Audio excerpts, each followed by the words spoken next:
हर हर महादेव. महादेव शिव त्रिदेवांमधील एक देवता, ज्यात ब्रह्मदेवांना सृष्टी रचयिता भगवान विष्णू यांना पालक तर भगवान शंकरांना सहारक मानलं गेलं आहे. भगवान विष्णूंना हरी तर शिवांना हर बोलल्या जातं. धर्मशास्त्रामध्ये हरींच्या 24 अवतारांचे वर्णन आहे. त्याचप्रमाणे हर यांच्या 19 अवतारांचा उल्लेख आहे. श्री शिवपुराणामध्ये सांगितलं गेलेलं आहे की भगवान शिव आणि त्यांचे अंश अवतार हे अनंत आहे, न त्यांचा आदी आहे न अंत. आज आपण शिव महापुराणामध्ये सांगितले गेलेले श्री शिवांचे अंश अवतार वीरभद्र यांचा उल्लेख करणार आहोत.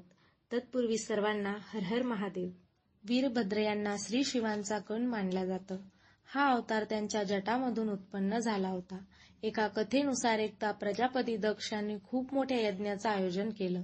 त्यात त्यांनी सर्व देवी देवता ऋषी मुनी सर्वांना बोलवलं, पण भगवान शिव आणि माता सती यांना आमंत्रण दिलं नाही.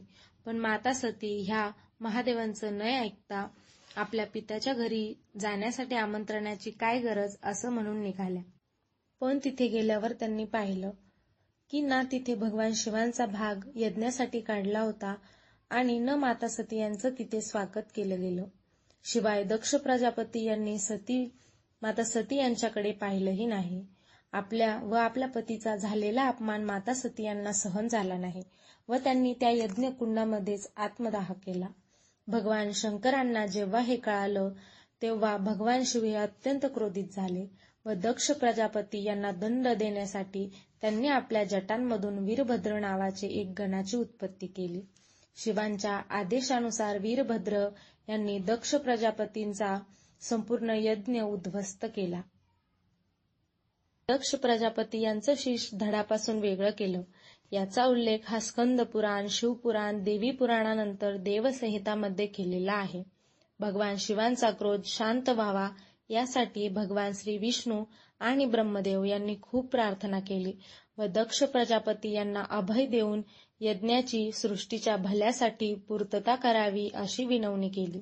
खूप विनवणी केल्यानंतर भगवान शिव यांनी दक्ष प्रजापती यांच्या धडाला बकऱ्याचं शीस जोडून त्यांना जीवनदान दिलं.